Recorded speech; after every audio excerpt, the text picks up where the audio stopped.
Euh, Vu que nous sommes dans l'ère de l'Église, dans la dispensation de la grâce, nous sommes, puisqu'on parle de la dispensation de la grâce, il y a actuellement un mouvement qui joue un bon rôle, mais je crois que des fois, par des extrêmes, nous tordons un peu la pensée de Dieu. Le mouvement qu'on appelle hyper-grâce, ou bien hyper-grace, c'est-à-dire c'est la grâce de Dieu et puis tout est grâce.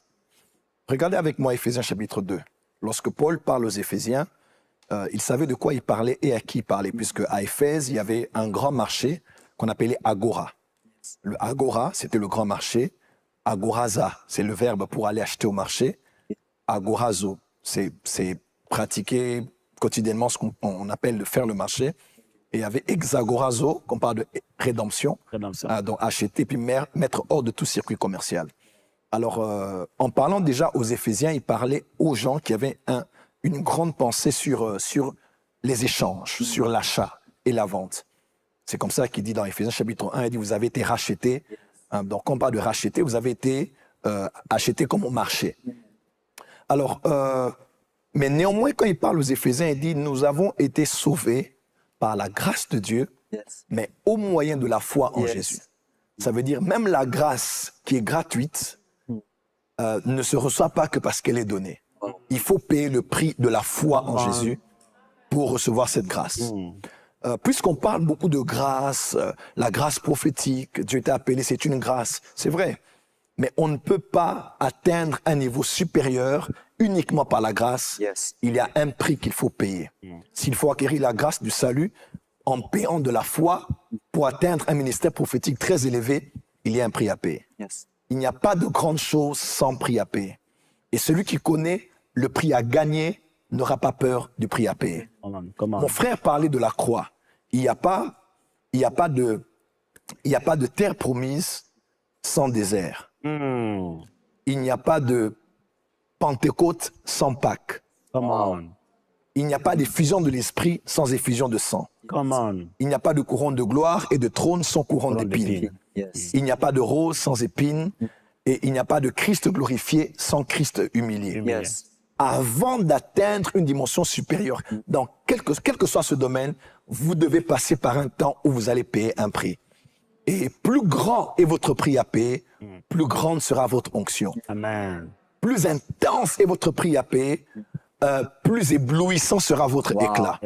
Voilà pourquoi, quand vous voyez que Dieu est très dur avec vous, Dieu vous presse, Dieu est très dur avec vous, soyez sûr qu'il y a quelque chose de grand qui vous attend. Amen. Dans l'Ancien Testament, il y a 3 grands prophètes qu'on appelle les prophètes majeurs.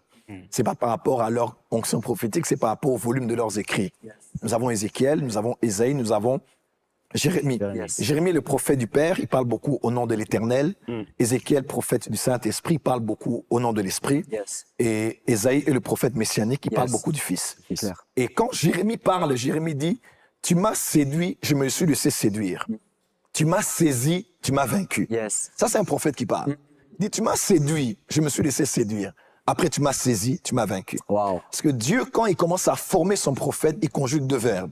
Il y a le verbe séduire et il y a le verbe saisir. Il dit, tu m'as séduit, je me suis laissé séduire. Après, tu m'as saisi, tu m'as vaincu. Parce que Dieu commence d'abord, quand il vous appelle au ministère, il commence à vous séduire. Vous priez à 6h, 7h30, il vous exauce. On vous appelle pour le cas d'un malade, vous allez prier pour le malade du cancer. Le soir, il est déjà guéri. Quelqu'un est même mort, vous priez et la personne ressuscite. Parce que Dieu vous donne quelques cadeaux, quelques bonbons, Dieu vous séduit, Dieu est en train de vous courtiser. Il est en train de vous attirer jusqu'à ce que sa main est en train d'étendre, elle vous attire, elle vous caresse, elle vous donne, elle vous protège. Et lorsque vous vous approchez suffisamment, alors la même main qui vous avait séduite est maintenant la main qui vous saisit. Et là, vous vous dites, mais est-ce que c'est Dieu qui m'a appelé? Où es-tu, mon Dieu? Ça, c'est le diable. Ça, ce sont les hôtels de famille. Ce ne sont pas les hôtels de famille. Il a dit à Jean, il a dit, quand tu étais jeune, tu te saignais toi-même, tu allais où tu voulais aller. On te laissait faire. Mais quand tu vas atteindre la maturité, devenir un vieux, un autre plus fort que toi viendra, il te saisira, il va te ceindre les reins et il va te conduire là où tu ne voudras pas. Quand tu étais jeune et quand tu es vieillard. Et autour du trône, il n'y a pas 24 jeunes. Nélia, C'est fort. 24 milliards. C'est fort. Parce qu'il y a un prix à payer. Come on. Dieu sera dur avec vous. Les choses seront dures pour vous. Et quand vous lisez la vie des prophètes, c'est des prix à payer inimaginables. Chacun de nous a l'appel au ministère prophétique. Mon frère a des histoires à vous raconter. J'ai les histoires à vous raconter. Vous aurez aussi votre histoire à raconter. Vous êtes même en train d'écrire votre histoire maintenant. Amen. Mais laissez-moi vous dire, ne vous focalisez pas sur le prix à payer. Regardez plutôt le prix à gagner. Amen. Et j'aimerais vous dire, peut-être que vous voyez aussi les autres opérer dans des grandes dimensions, dans des grandes onctions. Laissez-moi vous dire, l'onction prophétique ou l'univers du prophétique, j'ai découvert, mon frère sera d'accord avec moi, c'est un des univers qui est le plus vaste et accessible possible. Oui. Voilà pourquoi il y a l'atmosphère prophétique, l'onction prophétique, La l'impulsion grâce prophétique, prophétique, les dons la grâce prophétiques. prophétique, les dons de prophétie. Donc, il y a tout ça pour que nul ne rate le prophétique. Tout à fait. Wow. Dieu a disposé le prophétique de telle manière que même le don de diversité de langue là, il y a le prophétique à l'intérieur. oui.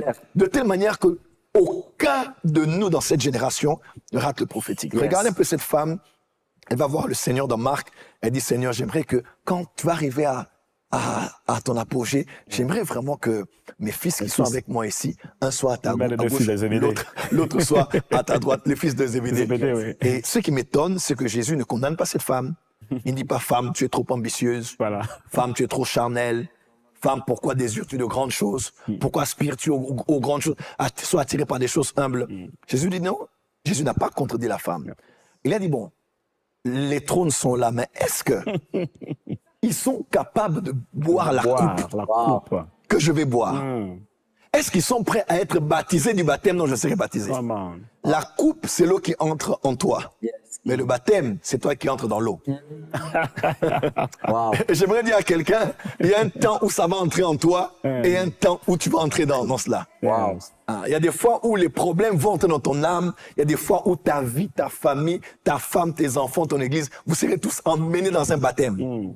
C'est là où vous allez voir, le prophète n'est pas persécuté seul. Il y a aussi ses collaborateurs, il y a ses enfants sur Internet. Sur Il y a- l'église. voilà, il y a tout le monde qui est emporté. Ouais. Est-ce que c'est bien, vous pouvez accéder, mais est-ce que vous êtes prêt à boire? Est-ce que vous êtes prêt à plonger dans l'eau? Et Jésus a dit, la coupe là, j'aimerais bien que tu m'épargnes de cela, mais non pas ce que je veux, mais que ta volonté soit faite. Wow. Et après la passion, c'était la glorification. Amen. Donc j'aimerais dire à quelqu'un, il y a un prix à payer à toute chose. Et si vous voulez être sérieux avec Dieu, voir des grandes choses avec Dieu, atteindre de grandes dimensions prophétiques, que ce soit dans les visions, dans les révélations, dans les dimensions des miracles, des choses que vous aspirez, sachez que derrière ces hommes-là que vous voulez être utilisés par Dieu, il y a des histoires à raconter. Et c'est bien d'apprécier l'onction de quelqu'un, mais c'est mieux aussi d'apprécier le chemin qu'il a parcouru. Benson Idahosa, le père du réveil au Nigeria, charismatique, il était un jour dans sa salle de classe à Benin City. Il enseignait, puis il a dit, qui veut l'onction que j'ai? Tout le monde a dit, moi, papa. Il dit, qui veut l'onction des miracles que j'ai? Il lève les mains, tout le monde, alléluia. Il dit, ok, d'accord. Seigneur, répands ton onction sur tes enfants. Il a dit, ah, les Nigérians, comment ils sont? Amen. Et puis, il libère aussi les persécutions que j'ai connues. Tout le monde a baissé là. Libère aussi les persécutions par lesquelles je suis passé. Et les gens sont restés calmes. Il dit, vous voyez, c'est bien d'aimer l'huile d'olive, mais il faut accepter de passer par Gethsemane, qui est le lieu de pressoir de l'olive. Wow. Parce qu'il n'y a pas d'huile d'olive Sans pressoir. sans pression de l'olive. Wow. Et payer le prix, entrer dans le prix à payer, et vous ne raterez pas le prix à gagner. Amen. Voilà ce que j'ai. Amen, amen. Gloire à Dieu. On peut acclamer le Seigneur.